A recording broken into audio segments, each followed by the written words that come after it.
ಸದ್ಯ ಸಿಎಂಗೆ ಲೋಕಾಯುಕ್ತ ವಿಚಾರಣೆ ಟೆನ್ಷನ್ ಇಲ್ಲ. ಯಾಕಂದ್ರೆ ಅಧಿಕಾರಿಗಳು ಪ್ರಾಥಮಿಕವಾಗಿ ದಾಖಲೆಗಳನ್ನ ಸಂಗ್ರಹಿಸುತ್ತಿದ್ದಾರೆ. ಇನ್ನು ಸಿಎಂ ರಾಜೀನಾಮೆ ನೀಡುವ ಅನಿವಾರ್ಯತೆ ಬಂದಿದೆ ಅಂತ ವಿಜೇಂದ್ರ ಹೇಳಿದ್ದಾರೆ. ಇತ್ತ ಎಫ್ಐಆರ್ ಆದ ತಕ್ಷಣ ರಾಜೀನಾಮೆ ಕೊಡಬೇಕಿಲ್ಲ ಅಂತ ಮಹದೇವಪ್ಪ ಕೌಂಟರ್ ಕೊಟ್ಟಿದ್ದಾರೆ. ಇದೆಲ್ಲವನ್ನು ನೋಡೋಣ ಲೋಕಾ ತನಿಖೆ ನ್ಯೂಸ್ ಎಕ್ಸ್‌ಪ್ರೆಸ್‌ನಲ್ಲಿ.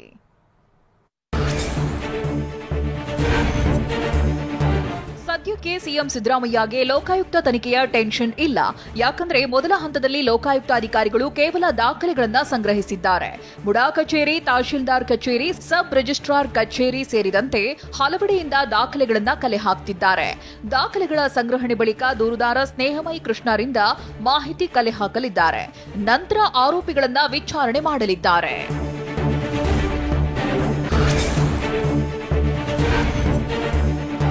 ಲೋಕಾಯುಕ್ತ ಪೊಲೀಸರು ಮುಡಾ ಕೇಸ್ ತನಿಖೆಗಿಳಿದಿದ್ದಾರೆ. ಪ್ರಮುಖವಾಗಿ 2 ಆಯಾಮಗಳಲ್ಲಿ ದಾಖಲೆ ಸಂಗ್ರಹಿಸುತ್ತಿದ್ದಾರೆ.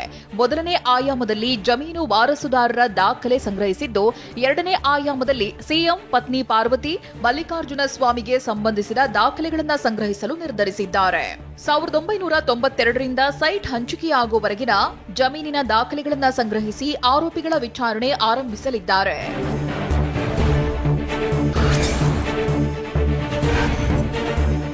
ಸಿಎಂ ಸಿದ್ದರಾಮಯ್ಯಗೆ ಡಬಲ್ ಸಂಕಷ್ಟ ಎದುರಾಗುವ ಸಾಧ್ಯತೆ ಇದೆ. ಒಂದೆಡೆ ಇಡಿ ಆದರೆ ಮತ್ತೊಂದೆಡೆ ಸಿಬಿಐ ತನಿಖೆಗೆ ಕೋರಿ ಸ್ನೇಹಮಯಿ ಕೃಷ್ಣ ಹೈಕೋರ್ಟ್ ಮೊರೆ ಹೋಗಿದ್ದಾರೆ. ಲೋಕಾಯುಕ್ತ ರಾಜ್ಯ ಸರ್ಕಾರದ ಅಧೀನ ಸಂಸ್ಥೆಯಾಗಿದ್ದು ಪಾರದರ್ಶಕ ತನಿಖೆ ಬಗ್ಗೆ ಅನುಮಾನ ಇದೆ. ಸಿಬಿಐಗೆ ವಹಿಸಿ ಅಂತ ಮನವಿ ಮಾಡಿದ್ದಾರೆ.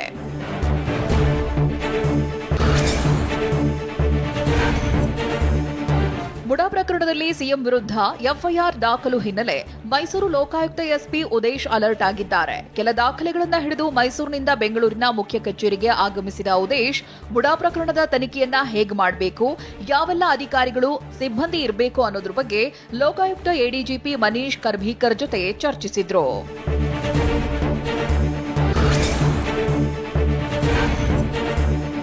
ಮುಡಾ ಪ್ರಕರಣದಲ್ಲಿ ಸಿಎಂ ವಿರುದ್ಧ ಎಫ್ಐಆರ್ ದಾಖಲು ವಿಚಾರಕ್ಕೆ ಬಿಜೆಪಿ ರಾಜ್ಯಾಧ್ಯಕ್ಷ ಬಿವೈ ವಿಜೇಂದ್ರ ಪ್ರತಿಕ್ರಿಯಿಸಿದ್ದಾರೆ. ಈ ಬಗ್ಗೆ ಮಾತನಾಡಿದ ವಿಜೇಂದ್ರ, ಮುಡಾ ಹಗರಣ ಇಷ್ಟು ದೊಡ್ಡದಾಗುತ್ತೆಂದು ಯಾರೂ ತಿಳಿದಿರಲಿಲ್ಲ. ಸಿಎಂಗೆ ಕುತ್ತು ಬರುತ್ತೆ ಅಂತ ಸ್ಪಷ್ಟವಾಗಿ ನನಗವತ್ತೇ ಗೊತ್ತಿತ್ತು. ಅದೇ ರೀತಿ ಸಿಎಂ ರಾಜೀನಾಮೆ ನೀಡುವ ಅನಿವಾರ್ಯತೆ ಬಂದಿದೆ. ಸಿದ್ದರಾಮಯ್ಯ ರಾಜೀನಾಮೆ ಕೊಡಲು ದಿನ ಎಣಿಕೆ ಮಾಡುತ್ತಿದ್ದಾರೆ ಅಂತಂದ್ರು. ಮೈಸೂರಿನ ಮುಡಾ ಹಗರಣ ಇಷ್ಟು ದೊಡ್ಡದು ಆಗಬಹುದು, ಮುಖ್ಯಮಂತ್ರಿಗಳ ಒಂದು ಸ್ಥಾನಕ್ಕೆ ಕೂತು ಬರಬಹುದು ಅಂತೇಳಿ ಯಾರಿಗೂ ಭರವಸೆ ಇರಲಿಲ್ಲ. ಅದು ನನಗೆ ಭರವಸೆ ಇತ್ತು. ರಾಜ್ಯದ ಮುಖ್ಯಮಂತ್ರಿಗಳು ಗೌರವಾನ್ವಿತ ಸಿದ್ದರಾಮಯ್ಯನವರು ತಮ್ಮ ಸ್ಥಾನಕ್ಕೆ, ಮುಖ್ಯಮಂತ್ರಿ ಸ್ಥಾನಕ್ಕೆ ರಾಜೀನಾಮೆ ಕೊಡಲೇಬೇಕಾದಂಥ ಅನಿವಾರ್ಯತೆ ಈಗಾಗಲೇ ಬಂದಾಗಿದೆ. ದಿನಗಳನ್ನು ಎಣಿಸ್ತಾ ಇದ್ದಾರೆ ಅಷ್ಟೇ. ಯಾವ ಸಂದರ್ಭದಲ್ಲೂ ರಾಜೀನಾಮೆ ಕೊಡಬೇಕು. ಎಫ್ಐಆರ್ ಆದ ತಕ್ಷಣ ರಾಜೀನಾಮೆ ಕೊಡಬೇಕಾಗಿಲ್ಲ ಅಂತ ಸಚಿವ ಎಚ್ಸಿ ಮಹದೇವಪ್ಪ ಹೇಳಿದ್ದಾರೆ. ಮೈಸೂರಿನಲ್ಲಿ ಪ್ರತಿಕ್ರಿಯಿಸಿದ ಮಹದೇವಪ್ಪ, ದೇಶದಲ್ಲಿ ಅನೇಕ ಬಿಜೆಪಿ ನಾಯಕರ ಮೇಲೆ ಎಫ್ಐಆರ್ ಆಗಿದೆ. ಜೈಲಿಗೆ ಹೋದ ತಕ್ಷಣ ರಾಜೀನಾಮೆ ನೀಡಿ ಅಂತ ಹೇಳಿಲ್ಲ. ರಾಜೀನಾಮೆ ನೀಡಿ ಅಂತ ನ್ಯಾಯಾಲಯ ಹೇಳಿದ್ಯಾ ಅಂತ ಪ್ರಶ್ನಿಸಿದ್ದಾರೆ. ಸುಮಾರು 250ಕ್ಕಿಂತ ಹೆಚ್ಚು ಜನ ರಾಜಕಾರಣಿಗಳ ಮೇಲೆ ಎಫ್ಐಆರ್ ಆಗಿದೆ. ಎಂಪಿಗಳು ಇದ್ದಾರೆ, ಮಿನಿಸ್ಟರ್ಗಳು ಇದ್ದಾರೆ, MLAಗಳು ಇದ್ದಾರೆ. ಎಫ್ಐಆರ್ ಆದ ತಕ್ಷಣ ರಾಜೀನಾಮೆ ಕೊಡಬೇಕು ಅಂತ ಎಲ್ಲಿದೆ? Where the last shed like this? Supreme court ಒಂದು ಹೇಳಿಕೆ ಕೊಟ್ಟಿದೆ, ಎಫ್ಐಆರ್ ಆದ ತಕ್ಷಣ ಜೈಲಿಗೆ ಹೋದ ತಕ್ಷಣ ನಾವು ರಾಜೀನಾಮೆ ಕೊಡು ಅಂತ ಹೇಳಕ್ಕೆ ಕಾನೂನಲ್ಲಿ ಅವಕಾಶ ಇಲ್ಲ.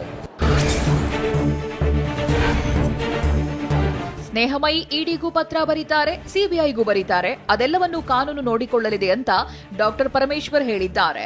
ಇನ್ನು ಸ್ನೇಹಮಯಿ ಕೃಷ್ಣ ವಿರುದ್ಧದ ಹಳೆ ಕೇಸ್ ಓಪನ್ ವಿಚಾರಕ್ಕೆ ಪ್ರತಿಕ್ರಿಯಿಸಿದ ಪರಂ, ದ್ವೇಷ ಅನ್ನೋದು ಸರಿಯಲ್ಲ ಎಂದಿದ್ದಾರೆ. ಅವರು ಇಡಿಗೂ ಕೊಟ್ಟಿದ್ದಾರೆ, ಸಿಬಿಐಗೂ ಕೊಡಿ ಅಂತ ಕೊಟ್ಟಿದ್ದಾರೆ. ಅದೆಲ್ಲ ಕಾನೂನು ನೋಡ್ಕೊಳ್ಳುತ್ತೆ.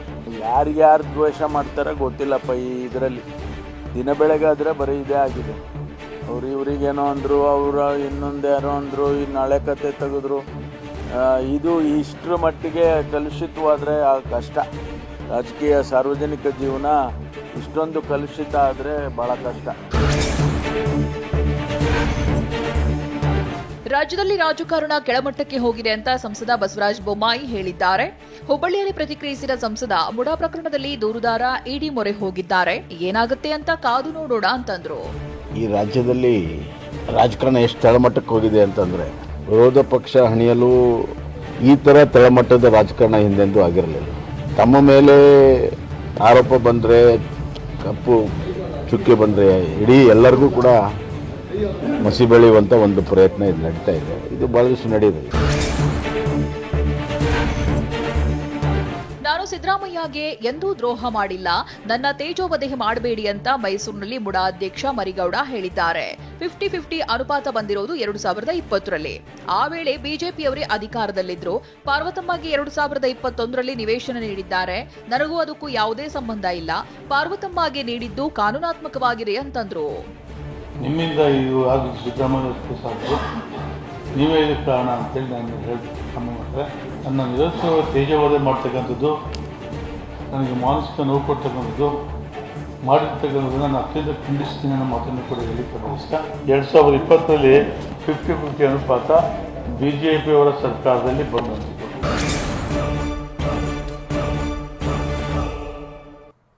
ಯತ್ನಾಳ್ ಸಿಡಿಸಿರೋ 1,000 ಕೋಟಿ ಬಾಂಬ್ ಸಂಚಲನ ಮೂಡಿಸಿದೆ.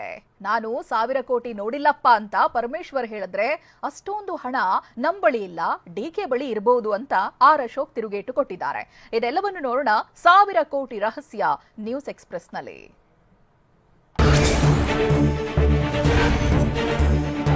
ಸಿಎಂ ಆಗಲು 1,000 ಕೋಟಿ ಹಣ ಇಟ್ಕೊಂಡು ಕಾಯ್ತಿದ್ದಾರೆ ಎಂಬ ಯತ್ನಾಳ್ ಹೇಳಿಕೆಗೆ ಗೃಹ ಸಚಿವ ಪರಮೇಶ್ವರ್ ಪ್ರತಿಕ್ರಿಯಿಸಿದ್ದಾರೆ.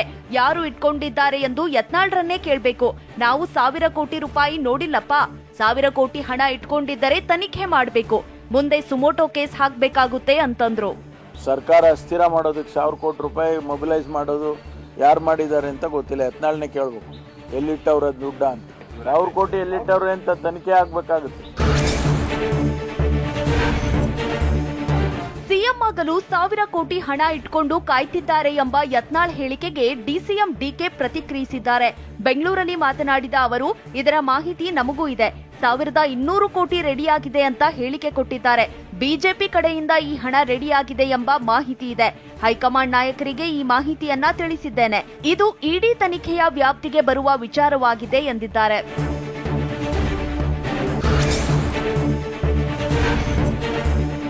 ಸಿಎಂ ಆಗಲು 1,000 ಕೋಟಿ ಹಣ ಇಟ್ಕೊಂಡು ಕಾಯ್ತಿದ್ದಾರೆ ಎಂಬ ಶಾಸಕ ಯತ್ನಾಳ್ ಹೇಳಿಕೆಗೆ ವಿಪಕ್ಷ ನಾಯಕ ಅಶೋಕ್ ಪ್ರತಿಕ್ರಿಯಿಸಿದ್ದಾರೆ.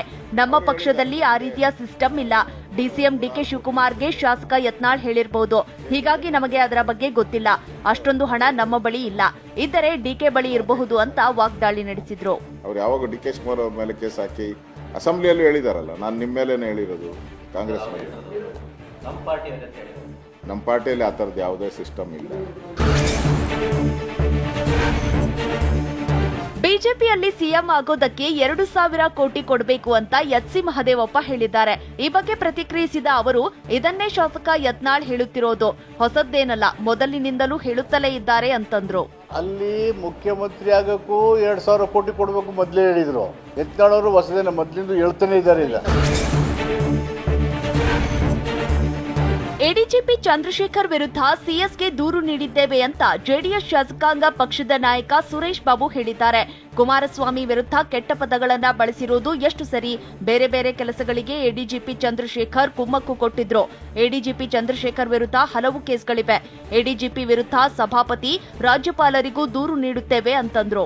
ಒಬ್ಬರು ಕೇಂದ್ರ ಸಚಿವರಾದಂಥ ಸನ್ಮಾನ್ಯ ಕುಮಾರಸ್ವಾಮಿ ಅವರ ಬಗ್ಗೆ ಅವೇಳನಕಾರಿಯಾಗಿ ಅವ್ಯಾಚ್ಯ ಶಬ್ದಗಳಿಂದ ಏನು ಅವರು ಮಾತನಾಡಿದರೆ, ಇದನ್ನ ಖಂಡಿಸಿ ಎಡಿಜಿಪಿ ಚಂದ್ರಶೇಖರ್ ಕಾನೂನಾತ್ಮಕವಾಗಿ ಕೆಲಸ ಮಾಡುತ್ತಿದ್ದಾರೆ. ಆದರೆ ಕೆಲಸಕ್ಕೆ ಅಡ್ಡಿಪಡಿಸಿದ್ರೆ ಅವರೇ ಕ್ರಮ ತೆಗೆದುಕೊಳ್ತಾರೆ ಅಂತ ಗೃಹ ಸಚಿವ ಪರಮೇಶ್ವರ್ ಹೇಳಿದ್ದಾರೆ. ಜಾರ್ಜ್ ಬರ್ನಾರ್ಡ್ ಶಾ ಹೇಳಿದ್ದನ್ನ ಎಡಿಜಿಪಿ ಉಲ್ಲೇಖಿಸಿದ್ದಾರೆ. ಓದುವುದಕ್ಕೆ ಅರ್ಥ ಮಾಡಿಕೊಳ್ಳಲು ಬಂದ್ರೆ ಈ ಪ್ರಶ್ನೆ ಕೇಳಲ್ಲ, ಗಾದೆ ಹೇಳಿದ್ರೆ ಅದು ನನಗೆ ಅನ್ವಯ ಆಗುತ್ತಾ ಅಂತ ಪ್ರಶ್ನಿಸಿದ್ದಾರೆ.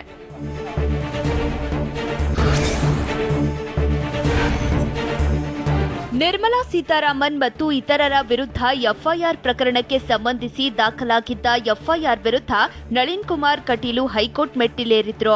ಸದ್ಯ ಪ್ರಕರಣದ ವಿಚಾರಣೆ ನಡೆಸಿದ ಹೈಕೋರ್ಟ್ನ ಏಕಸದಸ್ಯ ಪೀಠ ಎಫ್ಐಆರ್ಗೆ ತಡೆಯಾಜ್ಞೆ ನೀಡಿ ಆದೇಶ ನೀಡಿದೆ.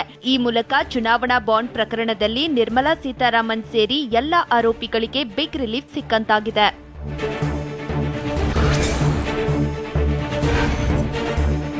ಚುನಾವಣಾ ಬಾಂಡ್ ಮೂಲಕ ಹಣ ಪಡೆದಿರುವುದು ದೊಡ್ಡ ಸ್ಕ್ಯಾಮ್ ಅಂತ ಸಚಿವ ಮಹದೇವಪ್ಪ ಹೇಳಿದ್ದಾರೆ.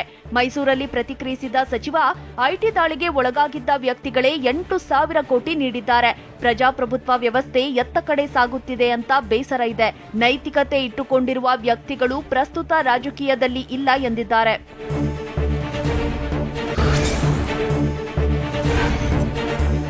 ಕೊಪ್ಪಳ ಜಿಲ್ಲೆ ಗಂಗಾವತಿ ಶಾಸಕ ಜನಾರ್ದನ ರೆಡ್ಡಿಗೆ ಬಿಗ್ ರಿಲೀಫ್ ಸಿಕ್ಕಿದೆ. ಜನಾರ್ದನ ರೆಡ್ಡಿಗೆ ಬಳ್ಳಾರಿ ಪ್ರವೇಶಕ್ಕೆ ವಿಧಿಸಿದ್ದ ನಿರ್ಬಂಧವನ್ನ ತೆರವುಗೊಳಿಸಿ ಆದೇಶಿಸಿದೆ. 2015ರಲ್ಲಿ ಬಳ್ಳಾರಿ, ಕಡಪ, ಅನಂತಪುರ ಪ್ರವೇಶಿಸದಂತೆ ಸುಪ್ರೀಂ ಕೋರ್ಟ್ ಷರತ್ತು ವಿಧಿಸಿತ್ತು. ಷರತ್ತು ತೆರವುಗೊಳಿಸುವಂತೆ ಜನಾರ್ದನ ರೆಡ್ಡಿ ಅರ್ಜಿ ಸಲ್ಲಿಸಿದ್ರು. ಇದೀಗ ನಿರ್ಬಂಧವನ್ನ ತೆರವುಗೊಳಿಸಿ ಸುಪ್ರೀಂ ಕೋರ್ಟ್ನ ನ್ಯಾಯಮೂರ್ತಿ ಎಂಎಂ ಸುಂದರೇಶ್ ನೇತೃತ್ವದ ದ್ವಿಸದಸ್ಯ ಪೀಠ ಆದೇಶಿಸಿದೆ.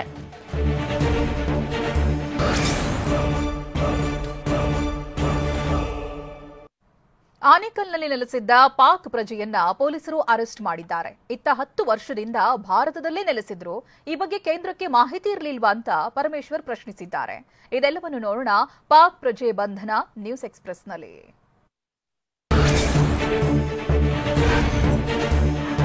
ಆನೇಕಲ್ನಲ್ಲಿ ಅಕ್ರಮವಾಗಿ ನೆಲೆಸಿದ್ದ ಪಾಕಿಸ್ತಾನ ಪ್ರಜೆಗಳನ್ನು ಬಂಧಿಸಲಾಗಿದೆ. ಬೆಂಗಳೂರು ನಗರ ಜಿಲ್ಲೆಯ ಆನೇಕಲ್ ತಾಲೂಕಿನ ಜಿಗಣಿ ಬಳಿ ಅಪಾರ್ಟ್ಮೆಂಟ್ ಒಂದರಲ್ಲಿ ನೆಲೆಸಿದ್ದ ಪಾಕ್ ಪ್ರಜೆ ಹಾಗೂ ಆತನ ಪತ್ನಿ, 2 ಮಕ್ಕಳು ಸೇರಿ ಒಟ್ಟು 4ರನ್ನ ಪೊಲೀಸರು ತಡರಾತ್ರಿ ಕಾರ್ಯಾಚರಣೆ ನಡೆಸಿ ಬಂಧಿಸಿದ್ದಾರೆ.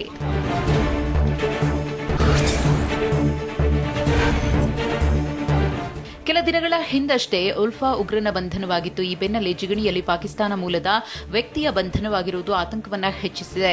ಇನ್ನು ಬಂಧಿತ ಪಾಕ್ ಪ್ರಜೆಯ ಪತ್ನಿ ಬಾಂಗ್ಲಾದೇಶದ ಮೂಲದವಳು ಎನ್ನಲಾಗಿದೆ. ಇನ್ನು ಸ್ಫೋಟಕ ಅಂಶ ಅಂದರೆ ಪಾಕ್ ಪ್ರಜೆ ಸ್ಥಳೀಯನೊಬ್ಬನ ನೆರವಿನಿಂದ Aadhaar card, driving licence, passport ಮಾಡಿಸಿಕೊಂಡಿದ್ದ ಎನ್ನಲಾಗಿದೆ.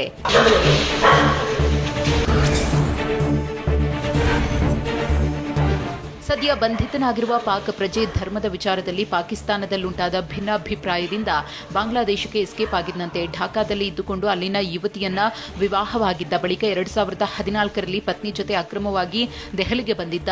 2018ರಲ್ಲಿ ಬೆಂಗಳೂರಿಗೆ ಬಂದಿದ್ದ ಕುಟುಂಬ 2 ಮಕ್ಕಳ ಜೊತೆಗೆ ಜಿಗಣಿಯಲ್ಲಿ ವಾಸವಿತ್ತು.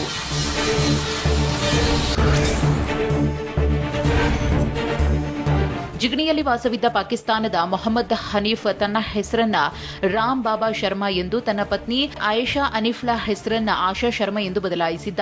ಇನ್ನು ರಶೀದ್ ಸಿದ್ದಿಕಿಯ ಹೆಸರನ್ನ ಶಂಕರ್ ಶರ್ಮಾ ಎಂದು ಮತ್ತು ರುಬಿನಾಳ ಹೆಸರನ್ನ ರಾಣಿ ಶರ್ಮಾ ಎಂದು ಬದಲಾಯಿಸಲಾಗಿತ್ತು. ಸದ್ಯ ಬಂಧಿತನ ಬಳಿ ಇದ್ದ ಲ್ಯಾಪ್ಟಾಪ್ ಮತ್ತು ಮೊಬೈಲ್ಗಳನ್ನು ವಶಪಡಿಸಿಕೊಳ್ಳಲಾಗಿದೆ.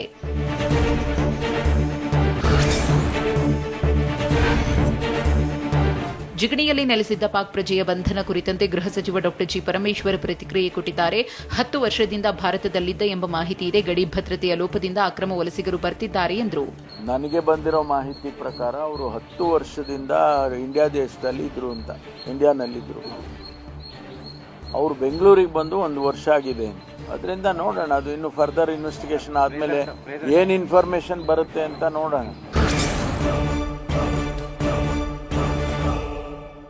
ಭಾರತದ ನೆರೆ ರಾಷ್ಟ್ರ ನೇಪಾಳದಲ್ಲಿ ಧಾರಾಕಾರ ಮಳೆ ಅವಾಂತರಗಳನ್ನು ಸೃಷ್ಟಿಸಿದ್ದು, ಈವರೆಗೆ 200ಕ್ಕೂ ಹೆಚ್ಚು ಮಂದಿ ಸಾವನ್ನಪ್ಪಿದ್ದಾರೆ. ಇತ್ತ ಬಿಹಾರದ 13 ಜಿಲ್ಲೆಗಳಲ್ಲೂ ಪ್ರವಾಹದ ಆತಂಕ ಮನೆ ಮಾಡಿದೆ. ಇದೆಲ್ಲವನ್ನು ನೋಡೋಣ ಸಾವಿನ ಪ್ರವಾಹ ನ್ಯೂಸ್ ಎಕ್ಸ್‌ಪ್ರೆಸ್‌ನಲ್ಲಿ.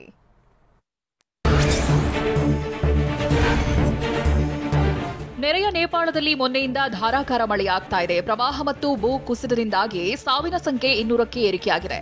ಇನ್ನು ಸಾವಿನ ಸಂಖ್ಯೆ ಹೆಚ್ಚಾಗುವ ಸಾಧ್ಯತೆ ಇದೆ ಅಂತ ನೇಪಾಳ ಗೃಹ ಸಚಿವಾಲಯ ತಿಳಿಸಿದೆ. ಪ್ರವಾಹದಿಂದ ಬರೋಬ್ಬರಿ 5,000 ಜನರು ಕಂಗೆಟ್ಟಿದ್ದಾರೆ. ಸೈನಿಕರು ಸೇರಿದಂತೆ ಹಲವರು ರಕ್ಷಣಾ ಕಾರ್ಯಾಚರಣೆಯಲ್ಲಿ ತೊಡಗಿದ್ದಾರೆ.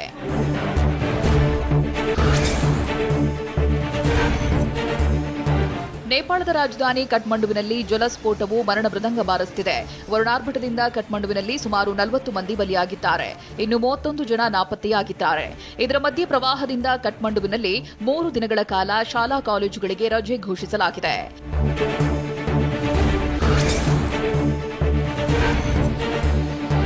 ನೇಪಾಳದಲ್ಲಿ ಜಲಪ್ರಳಯದ ಎಫೆಕ್ಟ್ ಬಿಹಾರ ರಾಜ್ಯಕ್ಕೂ ತಟ್ಟಿದೆ. ಪ್ರವಾಹದಿಂದ ಬಿಹಾರದ 13 ಜಿಲ್ಲೆಗಳಲ್ಲಿ ಆತಂಕ ಮನೆ ಮಾಡಿದೆ. ನೇಪಾಳದ ಜಲಾಶಯಗಳಿಂದ ಸುಮಾರು 10.5 ಲಕ್ಷಕ್ಕೂ ಹೆಚ್ಚು ಕ್ಯೂಸೆಕ್ ನೀರನ್ನು ಬಿಡುಗಡೆ ಮಾಡಲಾಗಿದೆ. ಇದರಿಂದ ಬಿಹಾರದ ಕಣ್ಣೀರು ನದಿ ಎಂದು ಖ್ಯಾತಿ ಪಡೆದ ಕೋಸಿ ನದಿ ಗಂಡಾಕ್ ಬ್ಯಾರೇಜ್ನಲ್ಲಿ ಒಳಹರಿವು ಹೆಚ್ಚಳವಾಗಿದೆ.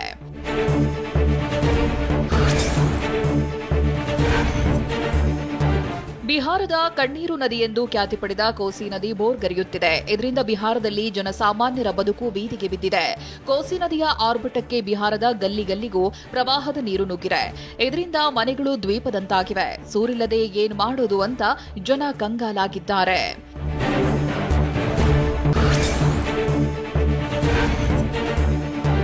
ನೇಪಾಳದಲ್ಲಿ ಜಲಸ್ಫೋಟದಿಂದ ಬಿಹಾರದಲ್ಲಿ ಕೋಸಿ ನದಿ ಉಕ್ಕಿ ಹರಿಯುತ್ತಿದೆ. ಪ್ರವಾಹದ ಭೀತಿಯಿಂದ ನಿವಾಸಿಗಳು ಪ್ರವಾಹದ ಮಧ್ಯೆಯೇ ಸುರಕ್ಷಿತ ಸ್ಥಳಕ್ಕೆ ಸ್ಥಳಾಂತರವಾಗುತ್ತಿದ್ದಾರೆ.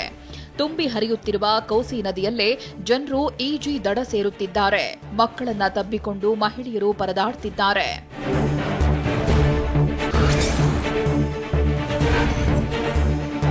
ಬಿಹಾರದ ಹಲವು ಪ್ರದೇಶಗಳಲ್ಲಿ ಮಳೆ ಮುಂದುವರೆದಿದೆ. ನಿರಂತರ ಮಳೆಯಿಂದಾಗಿ ಸೀತಾಮರ್ಹಿ ಜಿಲ್ಲೆಯ ಬೆಲ್ಸನ್ ಬ್ಲಾಕ್ನಲ್ಲಿರುವ ಮಂದರ್ ಅಣೆಕಟ್ಟು ಒಡೆದಿದೆ. ಇದರಿಂದಾಗಿ ಸೀತಾಮರ್ಹಿಯ ಹಲವು ಭಾಗಗಳು ಪ್ರವಾಹದಿಂದ ಹಾನಿಗೊಳಗಾಗಿವೆ. ಸಂತ್ರಸ್ತರನ್ನ ಸುರಕ್ಷಿತ ಪ್ರದೇಶಕ್ಕೆ ಸಾಗಿಸಲಾಗುತ್ತಿದೆ.